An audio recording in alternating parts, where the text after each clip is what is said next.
Muy buenas noches, señoras y señores. Bienvenidos a otra edición del Péndulo por Unicanal. Hoy le planteamos tres temas. El primero tiene que ver con la economía y tiene que ver también con algo que publicó don Alberto Acosta Garbarino, economista, acerca de Latinoamérica y su pérdida, la pérdida que tiene Latinoamérica en su participación en el PIB mundial. ¿De qué manera esto afecta a Paraguay? ¿De qué manera nos afecta económicamente? ¿Y de qué depende esa situación? Bueno, nos vamos a enterar y para eso los invitamos justamente a don Alberto Acosta Garbarino y a César Barreto, ex ministro de Hacienda y economista, para que nos expliquen qué está pasando con Latinoamérica. El otro bloque vamos a hablar con José Antonio Rosas, director de la Academia Internacional de Líderes Católicos, en una región que se declara católica, pro familia. Muchos actos de corrupción en los gobiernos, muchísimos actos de corrupción, muchos actos también. ¿Y qué pasa con la Iglesia Católica, que también tampoco está exenta de hechos de corrupción? ¿Y qué pasa con los líderes católicos? ¿Por qué no inciden? ¿Qué es lo que está pasando? De eso vamos a hablar con José Antonio Rosas, director de la Academia Internacional de Líderes Católicos. Y en el último bloque vamos a hablar acerca de la preocupante situación de la educación universitaria. Ustedes sabían que solo 1 de cada 10 jóvenes que ingresan a la universidad terminan la carrera y que actualmente el 60% de los egresados universitarios son mujeres, solamente el 40% varones. Algo está pasando preocupante en la situación universitaria y de eso vamos a hablar con el doctor Federico Mora, viceministro de Educación Superior. Antes de comenzar el debate, les invito a compartir un rico café Lavazza, que es reconocido como un café de alta gastronomía que permite degustar un producto con aroma, cuerpo y sabor inconfundibles y presente en los mejores restaurantes, cafeterías y supermercados del país. Cafepar representa y distribuye Lavazza, el espresso italiano por excelencia. Pausa e iniciamos el debate.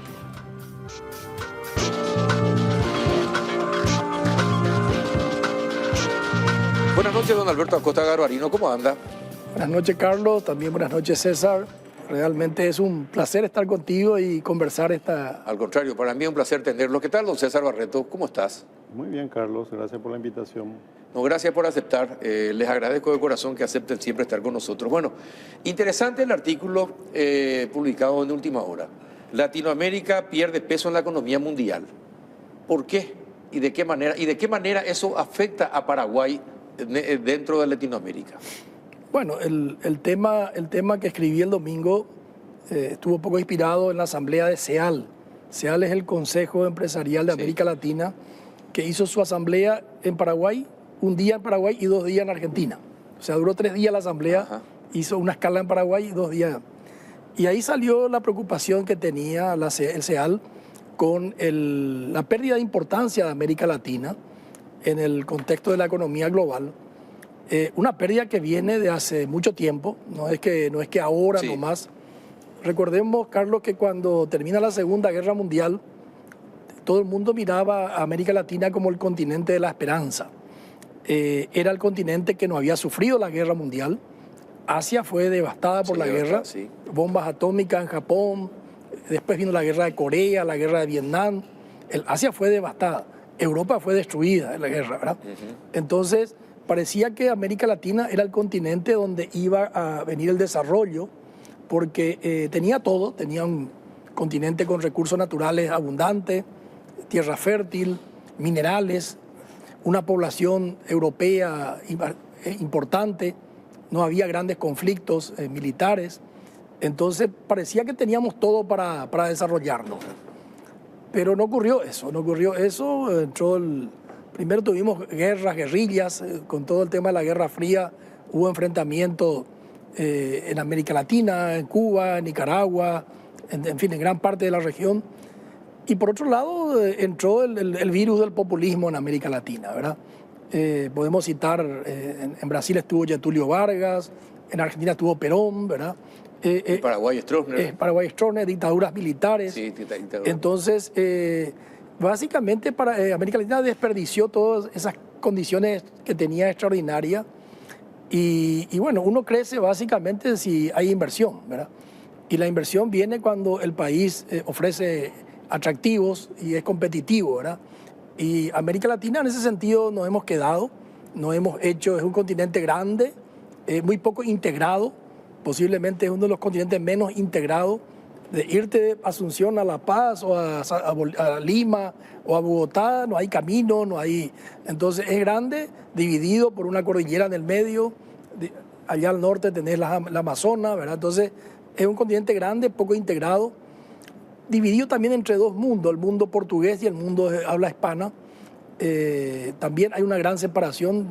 Solemos hablar siempre que a nosotros nos sorprende que en Brasil, por ejemplo, Brasil le da la espalda a América Latina, ¿verdad? No, completa a la América hispana por lo menos.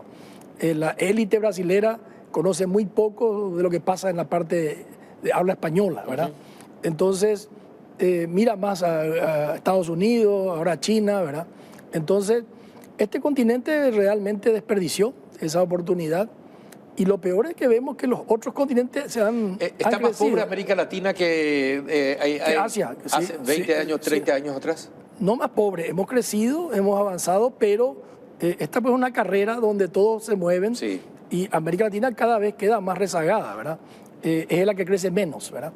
Entonces, por eso que allá por la década del 70, allá a finales del 70, América Latina representaba casi el 9,5% del Producto Interno Bruto Mundial. Eso con la década del 80, que fue la década perdida, América Latina bajó al 8%. Y fue perdiendo participación año a año prácticamente, y hoy representa cerca del 6%. 6%. 6%. El PIB. Este año, 2024, para tener una idea para que uno tenga más participación en la economía mundial, tiene que crecer más que el mundo, ¿verdad? Así de sencillo es. Este año, 2024, según las proyecciones del Fondo Monetario, el mundo va a crecer 3,2%. América Latina va a crecer 2%. O sea que vamos a ir perdiendo de vuelta participación. Y la culpa de eso en gran parte, por ahí César puede ampliar mucho más esto, gran parte es que los países grandes son los países que no crecen, ¿verdad? Brasil no crece, dentro de los BRIC es el país que menos crece, Brasil, ¿verdad? Brasil tiene un estancamiento ya hace muchos años y excepto el periodo que tuvo el boom allá por la década del 70, Brasil es un país que tiene dificultades para crecer. Argentina viene decreciendo, ¿verdad? Que es el otro país grande, y también México no tiene un crecimiento importante, ¿verdad? Este año está proyectado 2% Brasil, 2 y pico, 2,2 México, ¿verdad? Entonces el promedio de América Latina nos tira para abajo los países grandes, ¿verdad? Ahora, básicamente. ¿qué pueden hacer los países de América Latina ante esta situación, don César?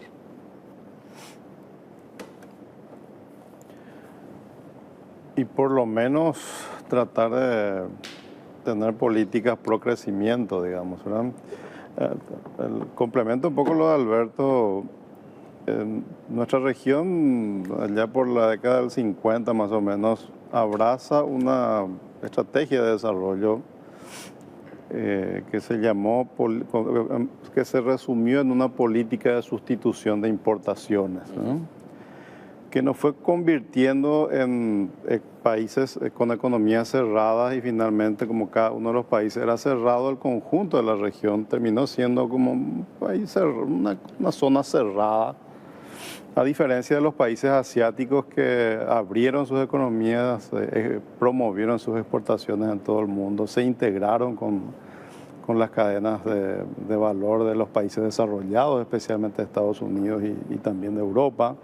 Es como que dos modelos distintos, uno cerrarse, otro abrirse al mundo, y hoy, 50, 60 años después, se nota que la estrategia correcta fue el haberse abierto al mundo. ¿Y cuánto el populismo de izquierda o derecha, cuánto de culpa tiene en todo esto? Los análisis económicos que se hicieron allá por la década del 90 le culpó en un 80% al sistema populista, porque este tema de sustitución de importaciones más una política de gasto público no compatible, digamos, con los niveles de desarrollo que tenían los países, con mucha influencia de la política europea principalmente, economía del bienestar y qué sé yo, cosas que aspirábamos ya en aquella época.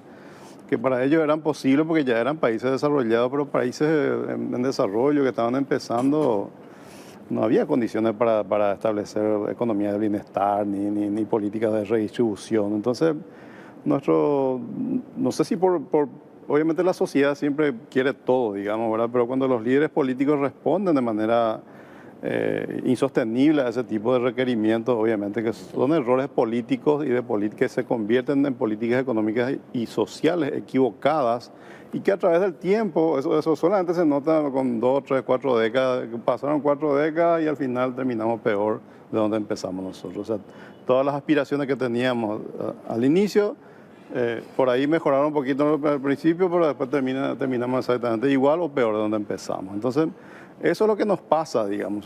Y para cambiar eso hay que cambiar esa forma de hacer política. Nosotros tenemos que, los economistas ya a principios del siglo XX, los economistas de aquella época entendieron que la integración con el mundo es fundamental para el desarrollo económico, es uno de los principales determinantes. Segundo, la educación es fundamental.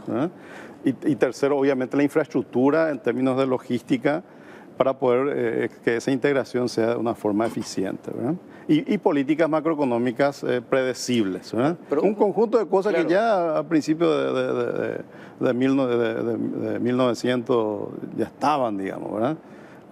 Nosotros recién estamos aplicando a Paraguay hace unos cuantos, un poco más de tiempo, pero Argentina está empezando ahora con esas ideas, Brasil empezó hace unos años atrás, o sea, no entendemos cómo funciona, básicamente, ¿verdad? Claro, ahora es increíble cómo la política incide en todo, porque finalmente la política, sea el populismo, la política populista, sea de izquierda o de derecha, termina llevando al fracaso a los países. Y se basan principalmente en un modelo donde la educación no es lo principal. Se basa, perdón, seguramente Alberto va a complementar, pero para que vos puedas desarrollarte, vos necesitas hacer mucho esfuerzo. Claro. Y en realidad, las políticas populistas buscan lo contrario, es que el consumo sea alto hoy, entonces el ahorro resulta ser bajo, los impuestos son altos hoy para redistribuir a otros, ¿verdad? Entonces no invertí en infraestructura, no invertí en educación, no invertí en salud, o sea, saca uno para poder darle a otro plata, pero finalmente los servicios públicos no funcionan, o sea, para que una persona, una familia, una empresa, un país se pueda desarrollar hace falta mucho esfuerzo. Eso no es haciendo fiesta todos los días, claro, que vos lográs, ¿verdad? Y eso tenemos que comprenderlo. Las personas que lo comprenden, obviamente, normalmente tienen éxito, ¿verdad? Las personas que no comprenden eso, después de pasado 20 o 30 años, se da cuenta que a veces se equivocó. Pero impresionante, cuando uno mira el ranking de los países que más avanzan, son aquellos cuyos niveles de educación altísimo, crecieron increíblemente. Los países asiáticos, por ejemplo, ¿verdad? Le dieron a la educación el lugar que se merece. En cambio, nosotros acá en la región, nada de eso. Quería explicar un poquito más. Hasta la educación es populista. Sí, sí, hasta la educación. No, quería explicar un poquito más el tema que ya mencionó César. Realmente el concepto del desarrollo estuvo muy atado siempre al concepto de la industrialización. O sea, si uno mira la historia del desarrollo, los países que comenzaron a desarrollarse, Europa, Estados Unidos, es porque hicieron un proceso de industrialización. Sí. Entonces, en la época de la década del 60, 50, 60, lo que mencionó César, las corrientes de CEPAL se llaman, las corrientes cepalinas.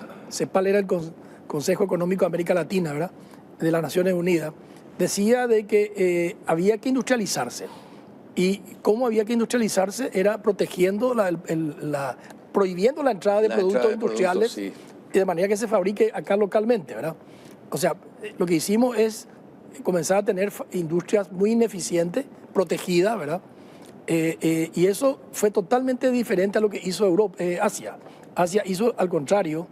Para industrializarse tenemos que integrarnos al mundo y tenemos que crear, diríamos, claro, empresas que sean eficientes, que puedan competir en el mundo. Es cierto una cosa que no se habla mucho, pero Estados Unidos le abrió el mercado a los países asiáticos para que eso pueda funcionar. Eso pueda suceder. Pueda suceder. Porque Asia era el epicentro de los conflictos. Conflictos del comunismo y el capitalismo, ¿verdad? Mismo. No te olvides la guerra de Vietnam, la guerra de Corea, estaba China comunista ahí. Comunista, claro. O sea, entonces Estados Unidos ayudó a que esos países se desarrollen abriendo su mercado, ¿verdad? Cosa que no ocurrió tanto con América Latina, ¿verdad? Y América Latina se encerró. Por eso siempre fuimos el patio trasero de Estados Unidos. Y somos el patio, ¿no? Sí, seguramente, ¿verdad? Pero también nuestras políticas fueron políticas de cerrarnos, ¿verdad? A diferencia de ello que fue una política de integrarse, y para poder hacer posible esa integración era clave varias cosas, ¿verdad? Una era la inversión en educación, muy fuerte, por eso repiten siempre educación, educación. Y por otro lado, crear empresas grandes, fomentaron la unión de empresas. Pequeñas empresas no pueden competir en el mercado mundial, entonces tienen que unirse y crear grandes empresas. Se crearon los grandes conglomerados en Japón, en Corea. Ese modelo se fue repitiendo en toda el Asia prácticamente, y una fuerte inversión en educación, cosa que nosotros no hicimos, ¿verdad? Entonces lo que tenemos que hacer, y básicamente educación, reformar nuestro Estado para que brinde servicios públicos de calidad, ¿verdad? Servicios públicos en educación, en salud, en infraestructura. América Latina es un continente con problemas graves de logística. El tema, ¿verdad?, que lo que nos liquida es la corrupción. Es decir, todo eso que está señalando se hace, pero se hace mal. Infraestructura. Todas las obras de infraestructura se hacen en Paraguay. Pero ¿cómo se hace? Se hace mal. ¿Para qué? Para que las empresas ganen dinero reparando los caminos. Hay casos de rutas que a los 2 meses después de haber sido inauguradas ya están llenas de baches. ¿Por qué? Porque se hacen con menos capas de las 7 que tiene que tener para que resista todo tipo de vehículos. A los 2 o 3 meses ya están inservibles, después de que pomposamente se inauguraron. ¿Y para qué sirve eso? Para que las empresas contratistas vuelvan a reparar, después de la lluvia siguiente vuelven a reparar, y después vuelven a reparar, y vuelven a reparar. Y es un negocio. La reparación de las obras de infraestructura, sobre todo de las rutas en este país, es un gran negocio. Lastimosamente, en el Ministerio no tienen los datos de cuánto le cuesta al año las constantes reparaciones de las rutas, por ejemplo. Creo que tienen que tener, ¿verdad? Deben tener. Simplemente que pregunté esta semana y no me pudieron responder. Pero tienen que tener, pero es escandaloso. Y uno se pasea por Asunción y se va a dar cuenta. Después de una lluvia, lo que se recapó ya está otra vez igualito que con los cráteres de siempre. Eso es decir, que la corrupción también juega un papel importante. Indudablemente. O sea, la corrupción es un mal endémico que viene incluso antes de la independencia, digamos, ¿verdad? Como que está muy instalado en la cultura paraguaya, y si está metido en la cultura normal de la gente, cuesta mucho poder erradicarlo. Sí. No es un pequeño grupo nomás, sino que viene un grupo, que viene otro grupo, y eso continúa exactamente. Se normaliza. Es como que ahora, es una cultura de casi todos los países de América Latina. Sí, también. Con algunas excepciones por ahí, así mismo, en Chile, Uruguay, algunos países que... ¿Pero por qué Chile y Uruguay? Su nivel de educación es superior, por ejemplo. Sí. ¿Verdad? Ahí ya se nota que algo cambia en el manejo del relacionamiento del sector privado y del sector público, ¿verdad? Por la educación. Pero después los otros países somos un verdadero desastre acá en la región. Y la justicia, en Brasil hubo un choque fuerte hace unos años atrás, ¿verdad? Que incluso le metieron en la cárcel a Lula, me acuerdo, ¿verdad? Sí. Fue como un movimiento grande, como que generó una confianza en la justicia, para hacerse que la justicia por fin entraba a intervenir y a hacer cambios, digamos. Después medio que se fue aplacando de vuelta. No sé muy bien cómo está ahora, pero son esas las cosas. O sea, el Poder Judicial es muy importante. Creo que está peor que antes. Lo que ocurrió es un retroceso. Antes, sí. Todo lo que parecía muy bueno de la justicia brasilera, realmente hoy está absolutamente politizada y de vuelta, ¿verdad? Sí. Son débiles las instituciones todavía, la influencia política es muy grande. Cuesta mucho, o sea, una sociedad organizarla no es sencillo, porque los grupos de interés son grandes. O sea, cada uno tenemos intereses, entonces si nos vamos y ocupamos espacios y manejamos nuestros intereses antes que el interés general, y obviamente que nunca vas a hacer cosas que tengan sentido para todo el mundo, vas a hacer cosas que tienen sentido para vos, para tu familia o para tu grupo de amigos, digamos. ¿Verdad? No podemos pasar eso hasta ahora nosotros, ¿verdad? Y algunas veces tenemos más esperanza, pero de repente se nos cae de vuelta, ¿verdad? Así mismo. Rápidamente. Ahora, ¿qué tenemos? Paraguay, por ejemplo, ¿qué tendría que hacer para saltar en este proceso, pero dar un salto hacia adelante? Bueno, nosotros tenemos algunas cosas, unos condimentos interesantes por ejemplo, nuestras políticas económicas son relativamente mejores que los países de la región, ¿verdad? En eso nos destacamos un poco, ¿verdad? Pero sí tenemos problemas en que el Estado no funciona por este tema de la corrupción principalmente, ¿verdad? Y yo creo que si el Poder Judicial no se independiza y hay jueces que tengan el coraje suficiente para enfrentar esto y fiscales, no solamente jueces y fiscales, porque nuestro sistema depende de los dos, ¿verdad? Va a ser difícil de cambiar, pero si ellos actúan sí se puede cambiar, ¿verdad? El problema es que como hay un entramado político, en que los jueces dependen de los políticos, porque el Consejo para ser nombrado. Entonces como que el sistema no permite eso, pero si hay un juez o uno, dos, tres, cuatro, cinco miembros de la Corte que se planten, no le importa que le echen, porque vos tenés que ponerte en la situación de que no, si me echan, ¿y qué es lo que me echen? ¿Verdad? O sea, tenés que enfrentar la situación y tener el coraje de hacerlo, ¿verdad? El día que aparezca eso, probablemente se disciplina el resto, porque la justicia es la única que puede, vos tenés que meterle a la cárcel a los corruptos, ¿verdad? No hay otra forma. Ahora, pues si la gente se le pilla, después termina, le devuelvo la plata y ya no tengo más culpa, o sea, sí. ¿Y qué pasa si no te pillaban? Exactamente. Asimismo, el presidente habla del grado de inversión. Hace años, gracias a ustedes, pudimos hablar con importantes empresarios de otros países y todos destacan una cosa. Si no hay seguridad jurídica, y en Paraguay los empresarios extranjeros piensan que no hay seguridad jurídica, es difícil que vengan buenas inversiones. Vienen las inversiones, pero las buenas inversiones como la que tiene Uruguay, por ejemplo, ¿verdad? O la que tiene Chile, no van a venir a Paraguay mientras no haya seguridad jurídica. Pero parece que eso nuestros dirigentes no lo entienden. Ahí quería aclarar ampliar un poquito el tema, ¿verdad? Realmente, primero hay que separar, el grado de inversión es importante para crédito, ¿verdad? Sí. Para conseguir crédito con tasas más bajas. Pero para la inversión extranjera directa, para que inviertan acá directamente, se tienen en cuenta otros factores, evidentemente. Así mismo. Uno de ellos es la seguridad jurídica.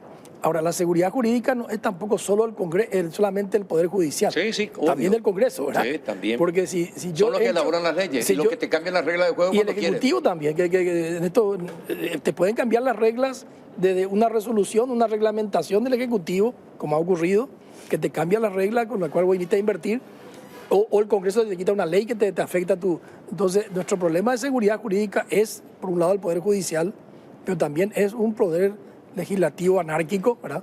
Donde te puede aparecer una ley impulsada por cualquiera, en cualquier momento. Entonces, todo ese contexto genera una enorme inseguridad para el que va a venir a invertir. Claro. Y la mayoría de las inversiones son inversiones a largo plazo. O sea, si vos invertís, por ejemplo, Paraguay requiere mucha inversión en infraestructura. Una inversión en infraestructura es una inversión de 10, 15, 20 años, ¿verdad? Entonces, ¿qué seguridad yo tengo que no me van a cambiar las reglas para invertir, ¿verdad? Entonces, definitivamente el tema de seguridad jurídica es un tema fundamental. Pero por otro lado tenemos hoy condiciones interesantes para pensar el tema del desarrollo. Uno es el tema de todo lo que sea la alimentación. El mundo va a demandar alimentos. Los países que más están creciendo son estos países muy poblados y que eran muy pobres. En el caso de la India. La India está creciendo a tasa del 7%, ¿verdad? Y entonces, ¿qué ocurre? Eso mencionaba justamente un conferencista en la CEAL. Cuando un país pobre crece, como pasa en el caso de la India, la gente come mejor, come más y mejor, ¿verdad? Demanda más alimento. Entonces, la proyección que se hace de demanda de alimentos es importante. Y Paraguay es un productor de alimentos, ¿verdad? Entonces, ahí tenemos una vertiente para crecer. Por otro lado, tenemos la vertiente industrial.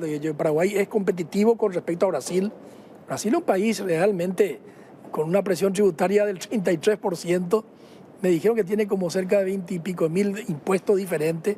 Están simplificando con la reforma que hicieron ahora, pero sigue siendo un país caro, el costo de Brasil sigue siendo alto y complejo, más que caro es complejo. Entonces Paraguay es muy atractivo para los brasileños, ¿verdad? En el Congreso de CEAL salió justamente si va a querer vender a Brasil, el mejor lugar para producir es Paraguay, ¿verdad? Salió como una frase que se repitió, ¿verdad? Es un buen eslogan. Es un buen eslogan, Sí. ¿verdad? Entonces Paraguay tiene condiciones para atraer, pero tiene muchos cuellos de botella, infraestructura, educación, Sí. ¿verdad? Y también el tema de seguridad jurídica, ¿verdad? Sí, definitivamente. Sí. Bien, señores, un placer charlar con ustedes. Gracias por pintarnos cómo es el panorama y la situación de Paraguay dentro de Latinoamérica. Y es importante que los líderes políticos tengan en cuenta lo que ustedes están advirtiendo y señalando. Ojalá lo entiendan, porque eso va a redundar en beneficio de todos los paraguayos. Cuando crecemos hay que compararse más con las zonas del mundo que crecen. Siempre nos comparamos con América Latina que no crece, ¿verdad? Que no crece. Y pareciera que nos destacamos ahí porque crecimos más que la región. Exactamente. Pero la región es la que menos crece en el mundo, ¿verdad? Así mismo es. Tiene razón. Gracias, don Alberto. Gracias, don César. A la vuelta de la pausa vamos a continuar con esto porque vamos a hablar acerca de la responsabilidad de los líderes católicos para construir caminos de esperanza en un mundo en crisis. Directa relación con lo que estábamos hablando con José Antonio Rosas a la vuelta de la pausa.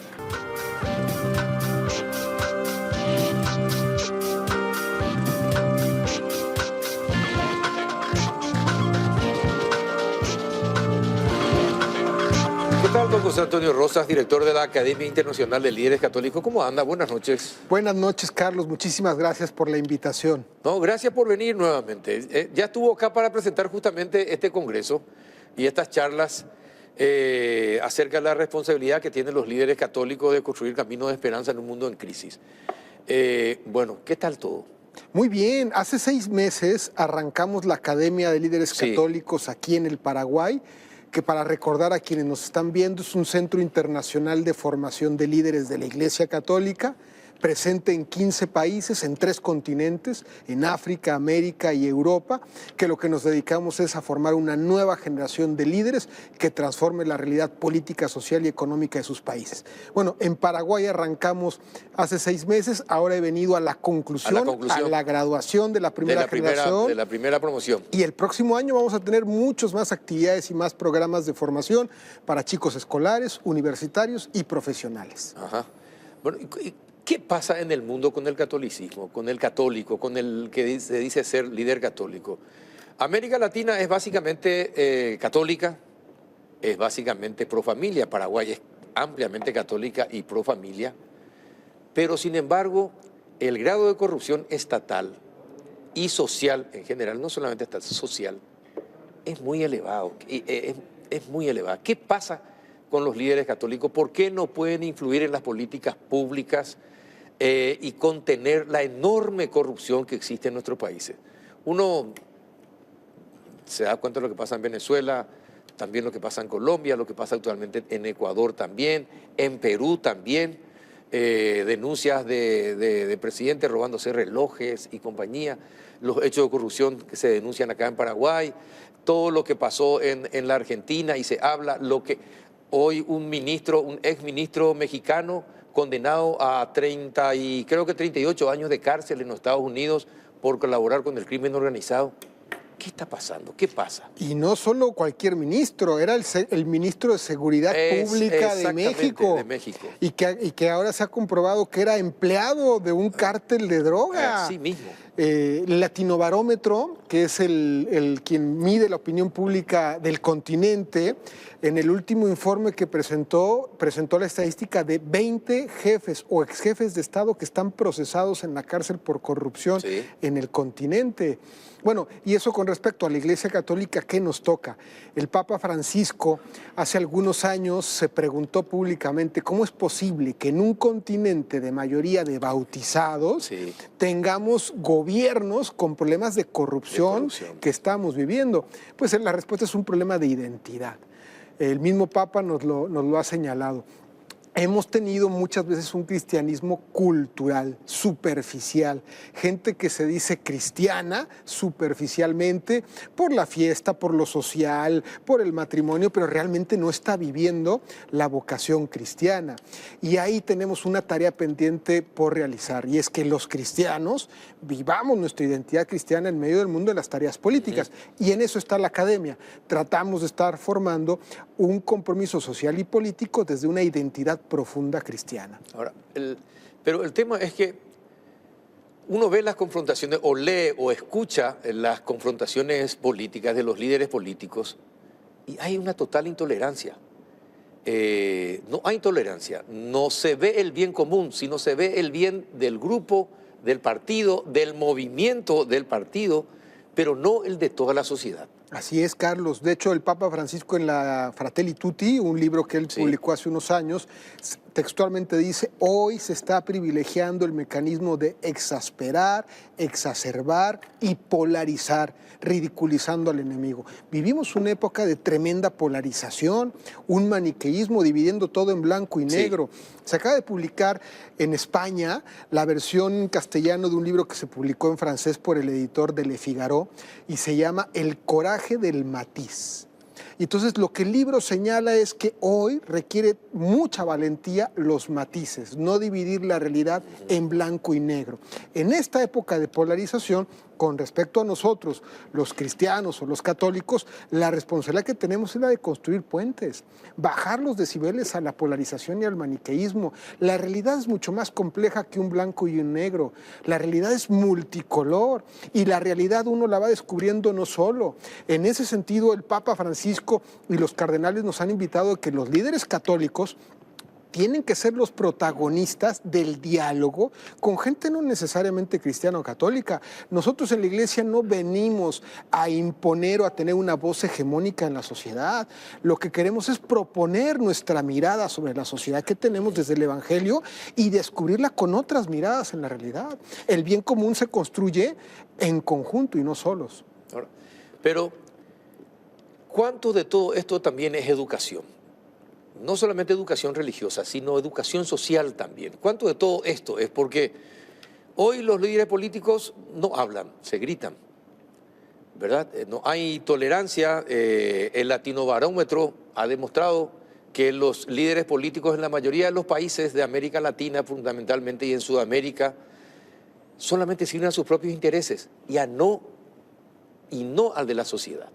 Hoy es necesaria una formación ciudadana o formación cívica. Lamentablemente es un proceso mucho más estructural y de mucho más tiempo, en donde los ciudadanos en muchos países se han convertido en consumidores, en productos, en mercado. Y en muchos países, yo te puedo hablar de Chile, que es donde yo viví 20 años, la educación cívica se suprimió, la educación ciudadana se suprimió. Necesitamos formación ciudadana que enseña a las personas que tenemos derechos y tenemos obligaciones. Formación ciudadana que nos enseña a que tenemos una responsabilidad en la sociedad en la que vivimos. Sin duda alguna, donde tú apuntas tiene toda la razón, hay una crisis educativa. Desde la Iglesia Católica, el Papa Francisco ha convocado un gran pacto educativo global.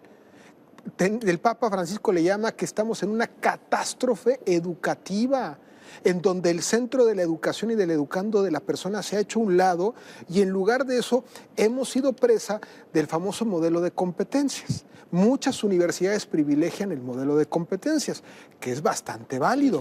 Competencias, habilidades, actitudes. Y muchas veces las carreras se enfocan de acuerdo a un mercado profesional. Eso es real, pero en detrimento muchas veces o en sacrificio en la formación humana, formación ética, formación moral y en este caso la formación ciudadana. ¿De qué nos sirve un ingeniero informático que sabe perfectamente hacer las cosas técnicas si está dispuesto a corromperse al mejor postor? Y eso no pasa por formación técnica, eso pasa por formación humana, moral y ética. Sí, creo que la educación cívica ya nos enseña en las escuelas y colegios. Y antes era muy común también en las escuelas religiosas, porque yo provengo de un colegio católico y nosotros teníamos educación cívica, ¿verdad? Pero hoy en día se suprimió esa materia. No sé si las escuelas católicas siguen, pero deberían seguir implementando. Porque hoy empatía por los demás no tenemos. Así es, vivimos, de hecho el Papa Francisco en la Fratelli Tutti lo que dice que es el principal problema político de nuestra sociedad no es el comunismo, el mayor problema es el egoísmo. Tenemos personas muy egoístas, individuos que no se preocupan de la vida comunitaria y solo vamos a salir adelante en la vida en comunidad. ¿Qué es el Estado? El Estado es la comunidad política por excelencia, pero para eso tenemos que ser corresponsables todos. En esa tarea está la Iglesia Católica con una herramienta que lleva siglos que se llama la doctrina social de la Iglesia. El mensaje de la Iglesia no se circunscribe únicamente al credo y a las verdades de fe. El mensaje de la Iglesia tiene consecuencias sociales. Desde la Iglesia se trata de enseñar principios como el bien común, la solidaridad, la subsidiariedad, la participación, la justicia social.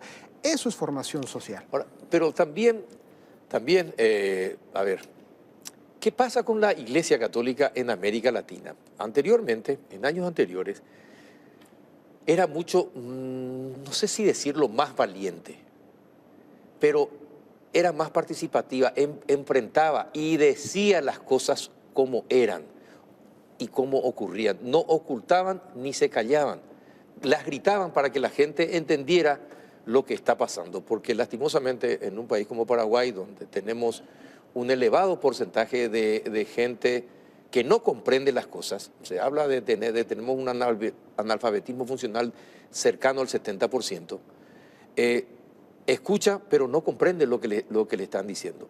Y en ese sentido el trabajo de los pastores de la Iglesia Católica es importante, y hoy en día es como que están más recluidos en sus iglesias, en sus templos, antes, y no como antes, en que salían y expresaban. No digo que no expresan, pero no tienen la misma fuerza de años anteriores. ¿Qué está pasando? Yo voy a hablar desde donde nos toca a los laicos, que también somos parte de la Iglesia. También de la Iglesia Católica, sí. Porque no solamente es responsable de los pastores. Y la verdad es que en los últimos 20, 30 años el laicado, los católicos laicos en América Latina no hemos estado a la altura.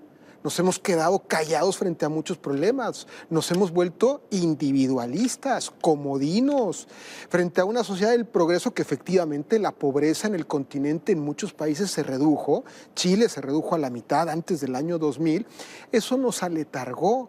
Caímos en una especie de comodidad y dejamos de ser lo que tú estás apuntando, cristianos auténticamente una voz profética, claro, a denunciar la injusticia y a trabajar por una sociedad más solidaria.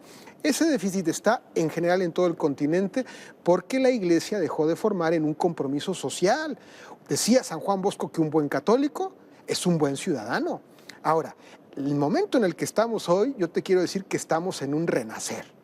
O sea, si bien la crisis que hoy vivimos y el momento es muy duro, es por lo que se dejó de hacer en los últimos 20, 30 años, en este momento se está sembrando... ¿Hay un despertar? Un despertar tremendo. De arriba abajo, el Papa Francisco se ha metido a temas sociales. Nadie puede decir que el Papa Francisco está recluido, descansando en un sillón o únicamente preocupado adentro del templo y de la iglesia. Se ha metido a hablar de ecología integral, se ha metido a hablar de pueblos amazónicos, documento Querida Amazonia, se ha metido a hablar de ecología, Fratelli Tutti, se ha metido a hablar de la parte política, era Laudato Si, Fratelli Tutti, se ha metido a hablar de un pacto educativo global, ha convocado a pensar un nuevo modelo económico.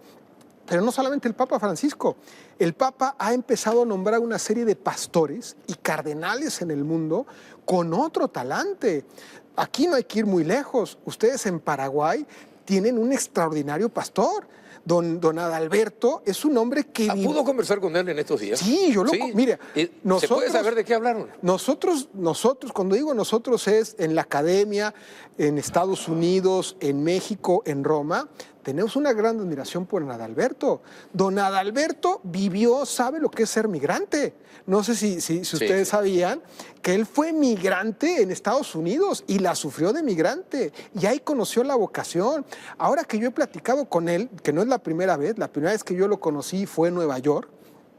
Y lo conocí en Nueva York, ¿qué haciendo? Me contó y me dijo, yo como arzobispo de Asunción me he puesto como tarea ir a visitar a donde están las comunidades más numerosas de paraguayos fuera de Paraguay. Y se encontró con los paraguayos en Nueva York. Y al poco tiempo fue a Madrid y se encontró con los que están en España. Y hoy que platicaba yo con él, me dijo, ya estoy preparando el viaje para ir a visitar a los que están en Argentina. Eso es una iglesia que va hacia adelante. Es un extraordinario ejemplo el cardenal que ustedes tienen. Bueno, pero no es la excepción, ¿eh? Volteamos a ver Madrid, ya el anterior, que fue el cardenal Carlos Osoro, fue un hombre con una sensibilidad social brutal, pero ahora el nuevo, el cardenal Cobo, que acaba de nombrar el Papa, que tiene menos de 60 años de edad, va a ser 15 años arzobispo de Madrid, saliendo adelante. ¿Qué fue lo primero que hizo? Encontrarse con las víctimas de abusos de sacerdotes. Cuando hay obispos y sacerdotes que no lo reconocían, que escondían, que quedaban ocultos, lo primero que dijo es, me tengo que encontrar con ellos, pedirles perdón, y ahora va a ser un acto de reparación. Entonces viene un renacer, por lo menos yo puedo hablar en la iglesia en América Latina, muy bonita, pero hoy estamos en la etapa de sembrar semillas. Ahora, don José Antonio, ¿cómo se puede explicar a la teleaudiencia los altos niveles de corrupción en los países de la región, que es se declara eminentemente católica o cristiana? ¿Cómo se puede explicar eso a la gente? O sea, nunca se le va a poder explicar a la gente cómo es posible que mientras hay gente que vive con, ¿qué quieres?, $2, $3 al día, sí, haya gente que desperdicia con dinero del Estado, mal habido, $5,000 en una noche, y me voy por lo bajo. Eso jamás va a ser explicable a la gente. Humanamente la explicación es la corrupción moral de los dirigentes políticos. La corrupción política e institucional al final es una corrupción de personas y una corrupción de corazones. Jorge Mario Bergoglio, antes de ser Papa Francisco, escribió un librito que se llama Pecado y Corrupción. Y dice, una cosa es ser pecador y otra cosa es ser corrupto. Todos somos pecadores. Aunque no seamos católicos o cristianos, todos caemos, nos equivocamos, tenemos nuestras miserias, nuestras cochinadas, todos tenemos. Pero dice Bergoglio, pero el corrupto es el que siendo pecador esconde su error, su fragilidad, su cochinero, y se pone como modelo de coherencia, de que es perfecto, y empieza a reclutar servidores y seguidores de este modelo de corrupción. Entonces, lo que dice Bergoglio es, el primer camino para vencer un corazón corrupto es que esté dispuesto a reconocer su pecado y su error. Entonces, ¿cuál es la causa de la corrupción desde nuestra perspectiva, desde la perspectiva de la Iglesia Católica? La corrupción del corazón del hombre. Y por eso la Iglesia hoy día lo que está apostando es a ganar el corazón del ser humano. Y todos estos casos de abuso de menores por parte de sacerdotes católicos, ¿cómo se manejan en ese contexto de lucha contra la corrupción en la Iglesia? Bueno, el camino ya lo dejó trazado desde el Papa Benedicto XVI. El Papa Benedicto XVI, antes del Papa Benedicto, la mentalidad que había era que el abuso de menores era un pecado, que había que tratar, acompañar, muchas veces cambiaban al cura que había cometido ese pecado a otra diócesis, a otra parroquia. El Papa Benedicto dijo, esto no es un pecado solamente, esto es un delito.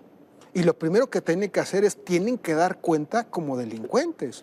Y entonces, desde el Papa Benedicto, que la primera señal, ustedes se acordarán con Benedicto XVI, enfrentó el caso de corrupción de los legionarios de Cristo Rey, de México, sí, poderosísimos económicamente.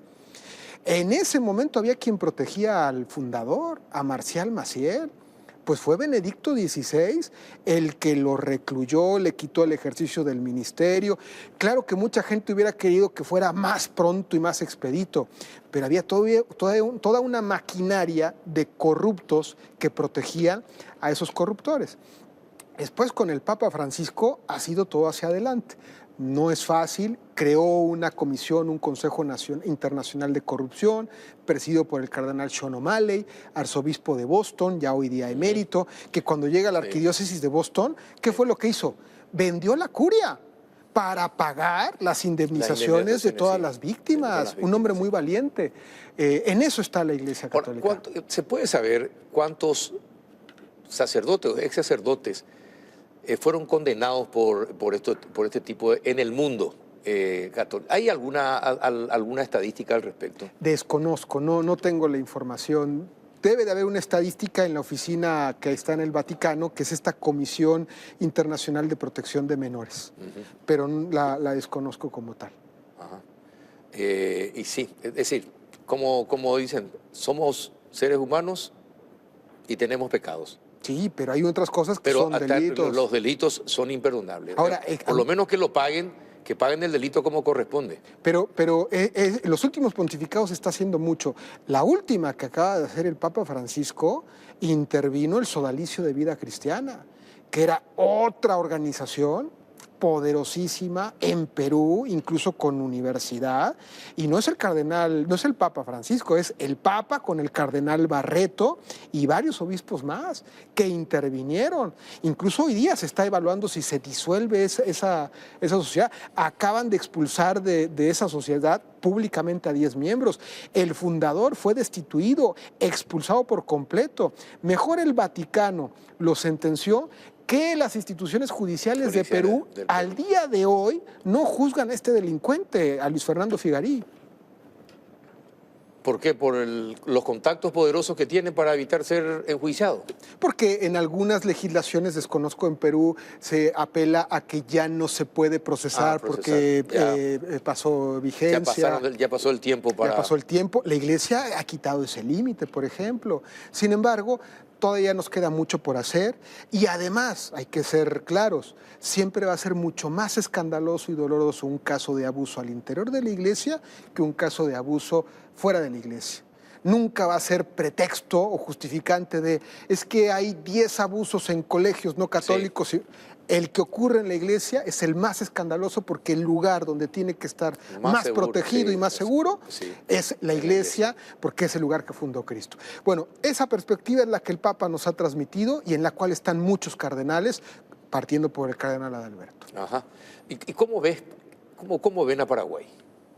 Pues primero vemos a Paraguay y estadísticamente se reconoce como el país más católico del continente. Esa es una medalla que se ponen los católicos paraguayos, pero que yo muchas veces les digo, no sé si es una medalla o una condena, porque no es lo mismo decir en un país, hablo Uruguay, por ejemplo, un país tan secularizado en Uruguay, y hay corrupción, hay leyes injustas, uno puede decir, bueno, pues los cristianos tienen menos responsabilidad. Pero no puede ser que en un país donde se declara el 80 o 90% católico, que haya este nivel de incongruencia. Y entonces la respuesta es, pues no basta con declararse ser católico, hay que ser católico. Hay que practicarlo. Ahora, dentro de la región, esto es un juicio personal, en la región en donde se está incendiando, tú acabas de describir lo que hemos vivido en Perú, en Nicaragua, en México, Paraguay ha mantenido una relativa estabilidad en medio de un escenario como el venezolano o el nicaragüense. Es un valor a rescatar. Pero bueno, en la responsabilidad que tenemos del continente que hay que construir, los paraguayos tienen un papel muy relevante. Al interior de la Iglesia Católica, Paraguay está brillando bastante. Ustedes deben saber que, hasta donde yo entiendo, en ningún cónclave, el cónclave es la reunión donde se elige al Papa, en ningún cónclave en la historia había participado un paraguayo. Ahora van a participar dos. El cardenal arzobispo de Marruecos, que es paraguayo, y el cardenal Adalberto Martínez. Y el cardenal Adalberto ha dado mucho bien de qué hablar a nivel internacional. Y bueno, en el ámbito deportivo, ayer me tocó, están con el pecho por fuera. Sí. Así mismo es. Bien, don José Antonio Rosas, muchísimas gracias por aceptar la invitación de estar con nosotros, de contarnos lo que están haciendo en la formación de líderes católicos. Ojalá que, como la parábola de lo que se dice, donde cae, que no caiga en rocas, que florezca todo lo que están diciendo para tener un país menos corrupto, más justo y con mejor distribución de la riqueza. Ojalá pueda ser posible. Muchísimas gracias por la invitación. A quienes estén interesados en la academia, nuestra página web es www.liderescatólicos.net y muchísimas gracias. ¿Cuándo comienza el nuevo curso? Hasta marzo del próximo año. ¿Y dónde uno se puede inscribir para formar parte del curso? Pueden acercarse a la oficina de la Pastoral Social de la Arquidiócesis, también a la Universidad Jesuita del Paraguay, que es una de nuestras contrapartes. Ahí se pueden acercar, o también en nuestra página web los esperamos. Perfecto. Muchísimas gracias por haber venido. Gracias. A la vuelta de la pausa, usted sabe lo que pasa en el país con los universitarios, don José Antonio Rosas. De 10 que ingresan, solo uno termina la carrera. Vamos a conocer cuáles son las razones a la vuelta de la pausa. Broncogalén Jarabe alivia todos los síntomas de la tos. Broncogalén es también fluidificante y expectorante. Eso es Broncogalén Jarabe. Todo lo natural en un solo producto y un solo producto para toda la familia. Además, no tiene azúcar. Atendé bien. Ambaú, eucalipto, miel y limón. Oreco paité. Y no te olvides de la presentación cómoda y práctica. Broncogalén Spray. Y con la misma fórmula y con sabor a miel. Broncogalén Spray. Te soluciona las situaciones incómodas porque lo podés sacar y usar en donde sea. Carteras, bolsillos, etc. Broncogalén, paraguayo y teja natural té. Es de Laboratorio Galeno, de venta libre en farmacias. Si los síntomas persisten, consulte a su médico.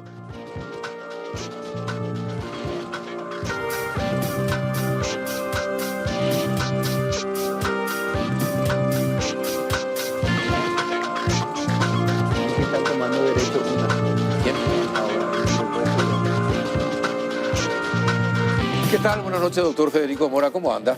Carlos, para mí un gusto siempre Igualmente. estar en tu programa, así que atento a conversar sobre tantos desafíos que tiene la educación superior. Bueno, y hablando de educación superior, a ver, cuéntenos, por favor, como viceministro de Educación Superior, ¿qué está pasando en la UNA en estos momentos? Bueno, sé que en este momento se está dando una manifestación en Derecho en particular de un grupo de estudiantes que por ahí ¿En la zona de Trinidad? Solicitando explicaciones a la decana sobre temas de su administración. Estoy siguiendo un poco las redes. ¿Tomaron la facultad? Entiendo que hay un grupo que está, no sé si la totalidad o cierta parte, pero sí entiendo que eso se está dando en este momento. En este momento.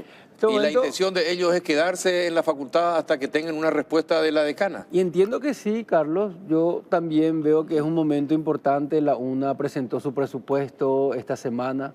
Las demás universidades nacionales también presentaron su presupuesto.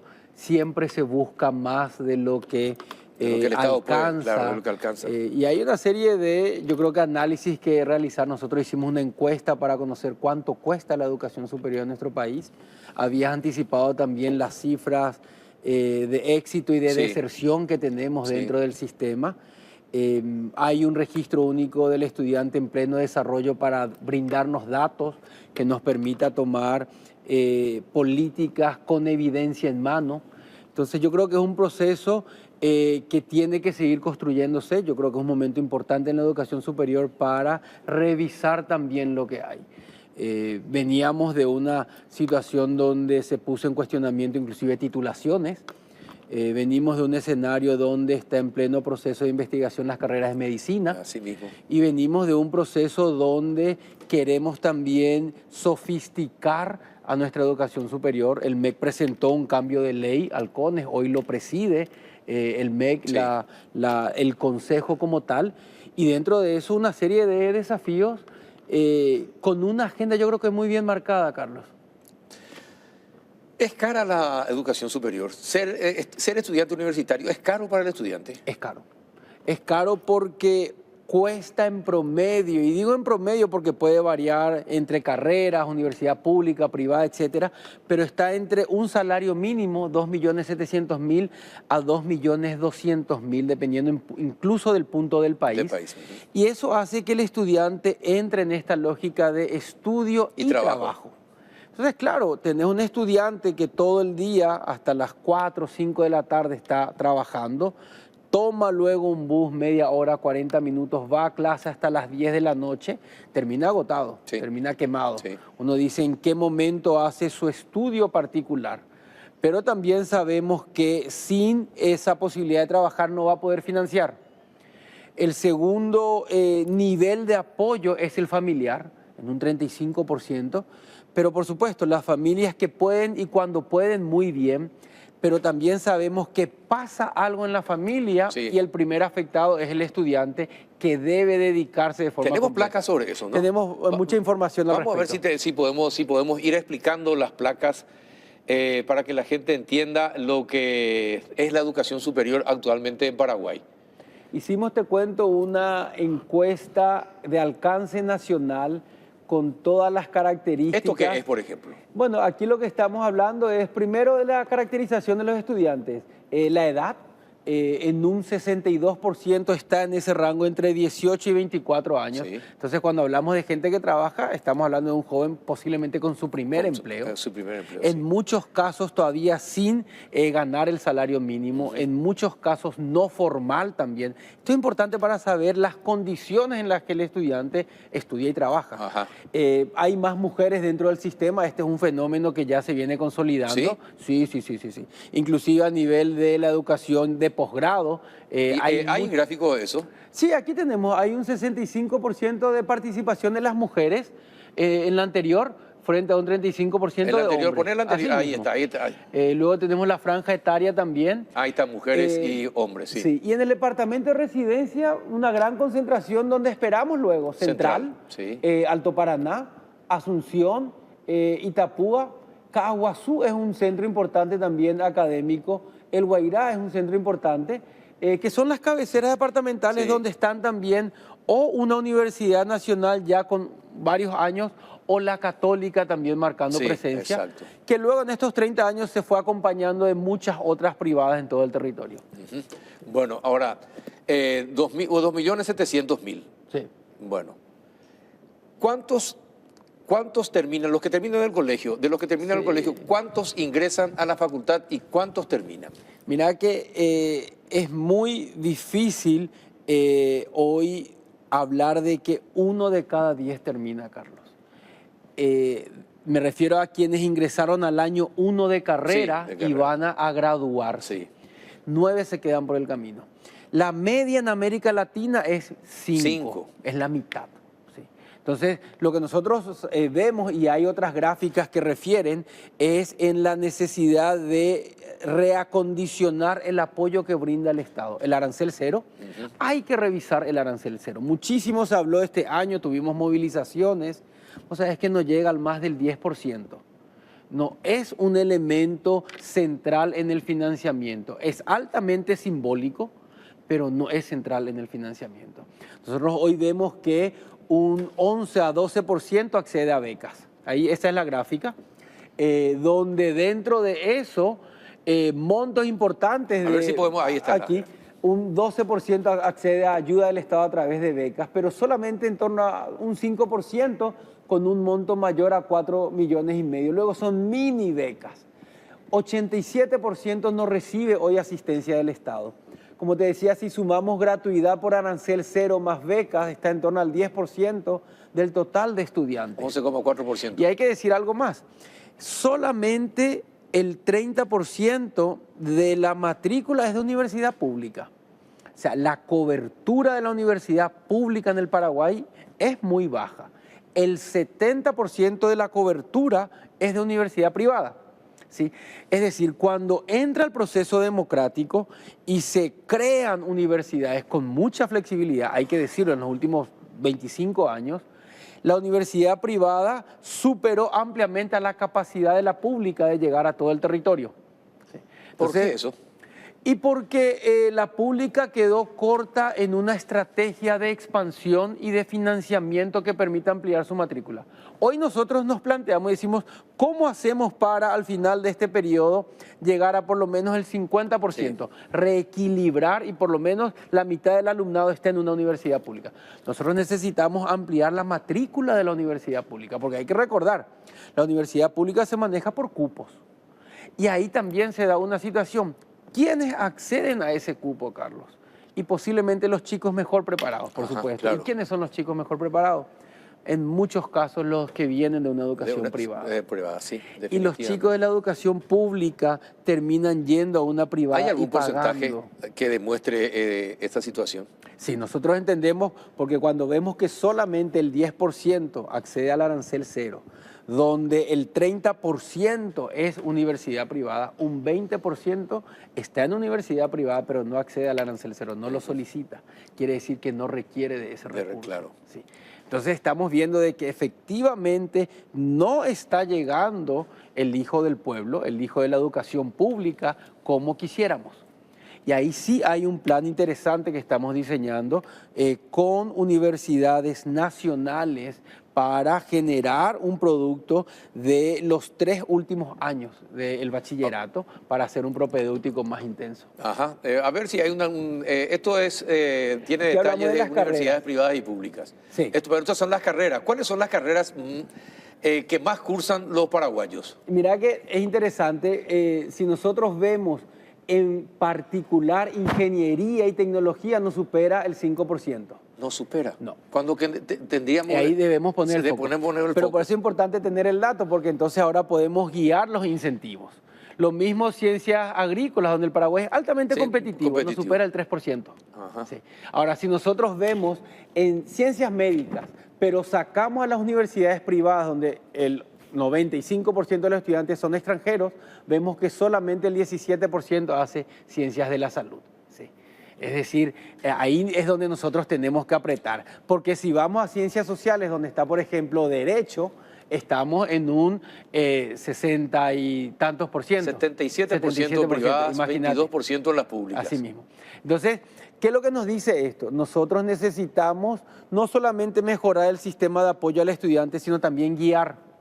Nosotros necesitamos decirle al estudiante, si haces ingeniería que el país necesita, te vamos a dar un sistema de becas más robusto. Eso es política pública. Así es. Eso es pero para eso política de Estado. necesitábamos datos. Justamente por eso hicimos esta encuesta para decir, hagamos Pero sobre estos datos se evidencia. sabían, Federico. Yo creo que Es decir, mucho...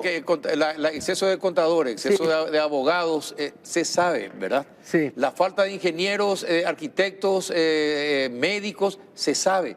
Ahora, ¿por qué tanto tiempo perdimos el tiempo para... Yo creo que se sabe de forma intuitiva. Yo creo que hoy lo que entramos es en una etapa, por lo menos este primer año, ¿qué nos va a dar? Nos va a dar datos. Tenemos por una parte esto, pero tenemos también el RUE. ¿Qué va a hacer el RUE? El RUE, Registro Único del Estudiante, nos va a decir carrera por carrera cuántos estudiantes hay, mapear en el territorio. Por ejemplo, siempre decimos nos faltan ingenieros. ¿Cuántos se están formando hoy? Nosotros no sabemos. De los que se están formando, ¿cuántos van a culminar? Tampoco sabemos. ¿Tiene o no tasa de éxito alta respecto a otras carreras? Tampoco sabemos. Otra variable. Sí. ¿Cuántos de los que ingresan a la universidad terminan en 6 años o en 5 años la carrera, dependiendo de cuál sea la carrera? ¿Y cuántos Alargan, más años? Bueno, por eso que recién el RUE, que este año va a estar totalmente cargado, nos va a dar esa precisión. Yo te cuento, en este momento nosotros creemos que el sistema tiene 400.000 estudiantes, 300.000 de universidades privadas y 100.000 de universidades públicas.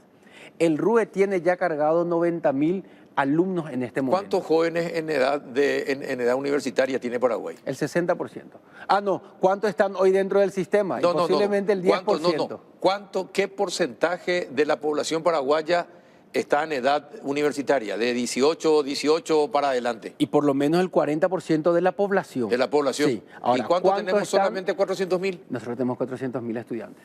Hay que entender ahí, mucha gente no llega a la universidad, mucha gente... Es decir, de 2 millones, solamente 400, supongamos 2 millones de la población. Es que ¿verdad? nosotros tenemos que entender, Carlos, que de los que terminan el colegio, un 10% va a acceder a la educación superior. Sí, no llega, Sí, no se supera pero es terrible, esa cifra. ¿Cómo te iba a decir? Esa situación es terrible para el conocimiento y para lo que necesita Paraguay para su Y te desarrollo. voy a decir algo, sí y no. ¿Por qué sí y no? Por una parte, no hace falta que todos vayan a la universidad. No. Una sociedad se Necesita arma de todo, de todo tipo donde de las trabajadores. tecnicaturas tienen que ser reempoderadas, por una parte, pero también a los que acceden a la educación superior, guiarles en cuáles son las áreas estratégicas. Yo creo que ese es nuestro siguiente paso. Entonces, cuando vamos a decir, te voy a apoyar con arancel, más beca, más subsidio, es por estas carreras que queremos que hagas, porque sabemos que hay un déficit y una necesidad estratégica. Estas otras no. Ahora, siempre y cuando haya una política de Estado que diga, en los próximos años Paraguay se va a desarrollar haciendo esto, esto y esto. Entonces vas a saber cuáles son tus necesidades, en qué áreas son tus necesidades. Tenemos esa política de Estado. Bueno, mira que también te pongo... Porque, por ejemplo, Sí. te voy a dar, hace 50 años, Itaipú, sabíamos lo de Itaipú. Sí. Bueno, y después, ¿cuántos ingenieros preparamos en 50 años? Después, arquitectura, ¿verdad? ¿Cuántos ingenieros, no solamente para eléctricos, viales, etcétera, para el desarrollo del país? ¿Cuántos llegaron a formarse en Paraguay? Mira. ¿Cuántos arquitectos para...? No hay. Yo creo que ¿Cuántos aquí médicos? es un ida y vuelta de información. El grado de inversión se supone, esperamos, va a traer inversionistas, pero una pregunta central del inversionista es, ¿qué recursos humanos tiene tu país? ¿Tiene tu país un pool de formación en estas áreas? ¿Cuántos obra ingenieros calificada, está sí. formando para los próximos 5 o 10 años? ¿Cuántos en telecomunicaciones? Así mismo. ¿Cuántos en TICs? ¿Cuántos en tal? Entonces, a nosotros vamos a tener ese dato. Hoy no lo tenemos, a fin de año lo vamos a tener con el RUE, que nos va a dar la trayectoria por carrera y también la proyección de formación por carrera. Por eso te digo, el momento que hoy se está construyendo en la educación superior es muy importante porque vamos a tener datos en mano. Te pregunto algo.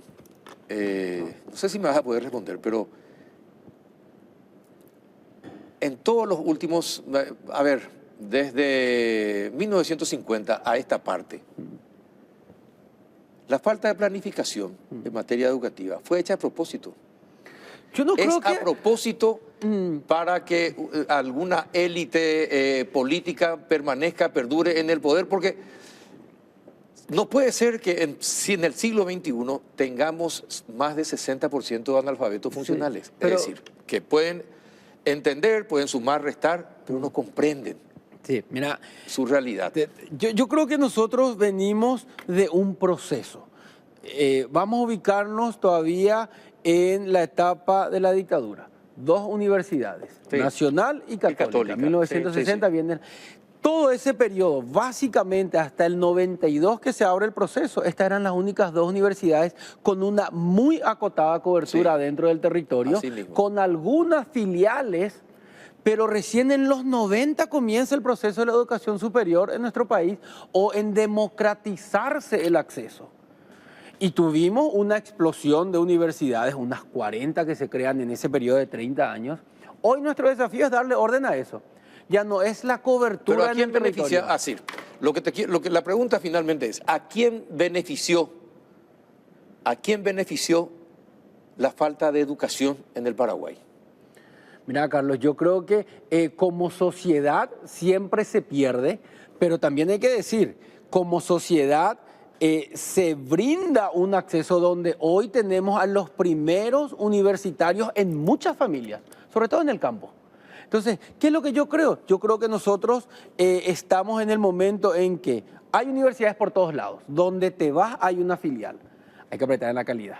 Sí, hay que cerrar totalmente. las que no funcionan. ¿Cuántas cree? ¿Qué porcentaje habría que cerrar de acuerdo a las estimaciones que tienen ustedes? Mira que nosotros tenemos 6.000 titulaciones en el país activas en este momento. Es un número demasiado alto. Nuestro porcentaje de acreditación es muy bajo y ahí es donde nosotros estamos fallando. Un elemento central es, ¿quién acredita? Acredita ANEA, es la calidad. ¿Cuántos acredita por año? Nos supera 120 al año el número de acreditaciones. ¿Cuántas carreras tenemos? Y por lo menos tenemos 6.000 nosotros. ¿Cuánto nos va a llevar llegar a todas? Imposible, no se puede luego llegar a todas. ¿Hay que cambiar de estrategia? Sí hay que cambiar de estrategia. Sí, entonces, un elemento central es eso. El otro es nuestra tarea desde el CONES. ¿Qué estamos haciendo desde el CONES? Eliminamos medidas de amparo de carreras de medicina. En este momento no hay una sola medida de amparo. Estamos reubicando estudiantes que estaban, digamos, afectados o que eran estudiantes de estas universidades. Tenemos una universidad intervenida. Porque esto finalmente es una estafa.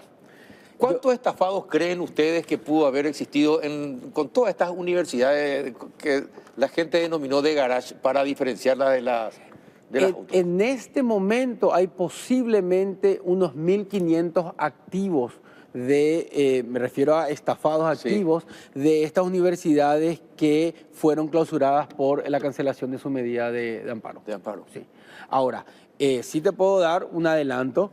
El RUE ya nos dice cuántos estudiantes hay de medicina. Nosotros tenemos 43.000 estudiantes de medicina en el país, en este momento. ¿Cuántos son extranjeros? Y por lo menos 38.000.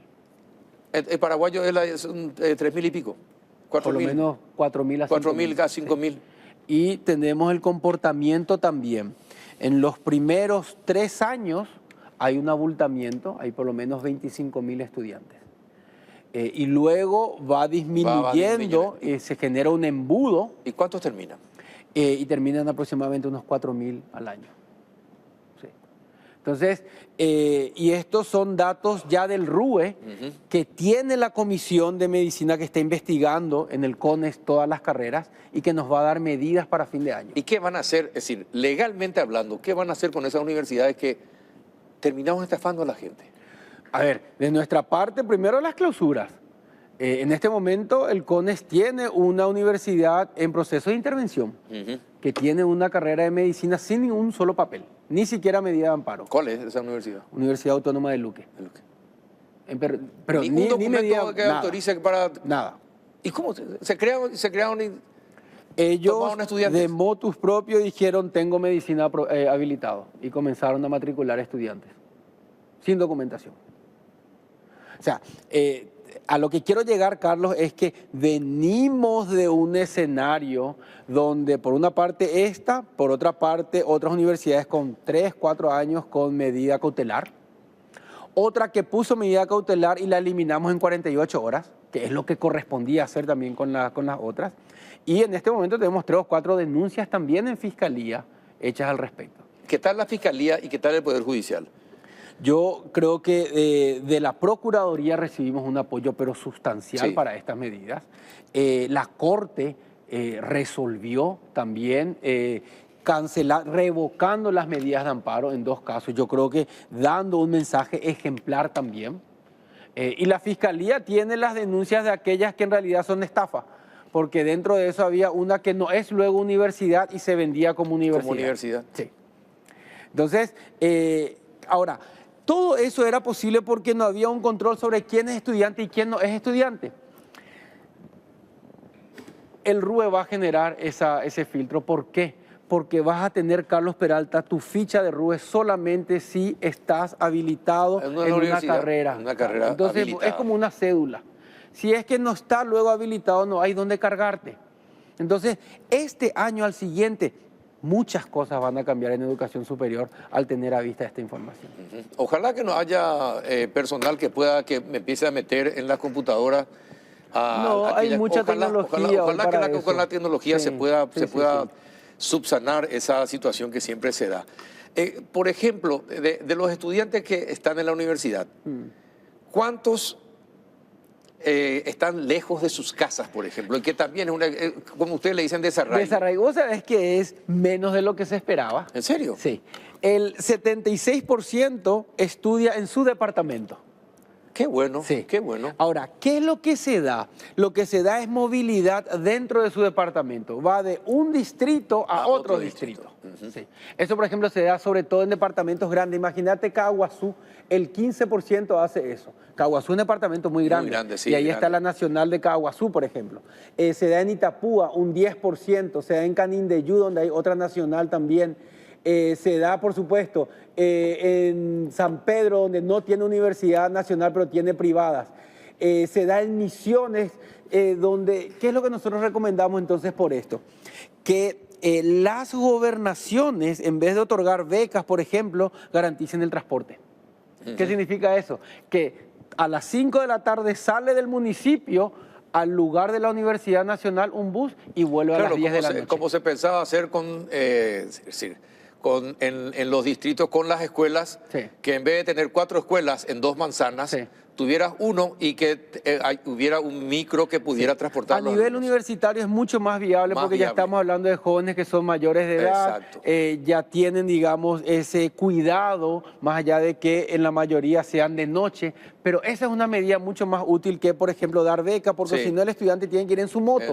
Es oscuro, es tarde, combustible, tiene su gasto. Entonces, por eso que estos datos nos permiten darle inteligencia. Yo me reuní con el Consejo de Gobernadores la semana pasada y les mostré los datos y les decía, señores, este tipo de medidas, por favor. Entonces nosotros nos acompañamos, donde nosotros desde el gobierno central vamos a poner nuestro sistema de becas revisado Y con estos complementos que podemos trabajar de forma coordinada, vamos a hacer que el estudiante esté más acompañado. Bueno, ahora, por último, para terminar, que rápido pasó el tiempo, ¿qué pensás del conflicto que tiene Milei con las universidades? ¿Y es posible eso replicarlo en Paraguay o no? ¿Qué pensás? Yo creo que el fondo de ese conflicto es cuánto es lo que cuesta la educación y cómo se gasta el dinero. Nosotros necesitamos entrar en esa conversación. Es decir, una universidad nacional de Asunción, Sí. Itapúa, Canindeyú, la que sea, tiene un presupuesto. ¿Cuánto gasta por carrera? Y esa carrera, ¿qué tasa de éxitos tiene? ¿Cuántos profesionales da? ¿A qué es tasa de éxito? ¿Cuántos egresados? Graduados? ¿Cuántos? Porque no vale si se queda por el camino. También. Sí. ¿Cuántos docentes tiene por número de estudiantes? Entonces podemos hablar de métricas. Yo creo que Milei lo que dice es eso. Señores, mantengamos la educación pública, pero veamos, por favor, creo que dijo él, auditorías. Sí. Ahora, ¿y por qué no, en el Ministerio de Educación, por qué no se hace eso con la gratuidad escolar? Bueno, nosotros con el arancel, recién ahora vamos a tener precisión. Por eso te decía, Carlos, yo creo que lo primero que hay que entender del sistema de nuestra educación superior es que veníamos sin datos. Y lo segundo es que el RUE nos va a dar datos. Bueno, ojalá que sea así. Federico, muchísimas gracias por haber venido, por haber explicado esto. Es apasionante. Sabes que a mí la educación, para mí, la educación es fundamental, ¿verdad? Y te agradezco que puedas compartir. Esto es muy importante para que la gente entienda y dimensione. 40 y pico mil, ¿cuántos universitarios dijiste? 400.000. 400.000, ¿cuántos extranjeros? Y si hablamos, por ejemplo, de medicina, por lo menos el 95%. 95% extranjeros. Sí. Es para revisar. Es para revisar, Sí. Realmente. Gracias, Federico Mora. Por favor, a vos, Carlos, y bueno, atento siempre a tus invitaciones. Perfecto. Y muchas gracias a ustedes por otro miércoles más. Hasta el próximo.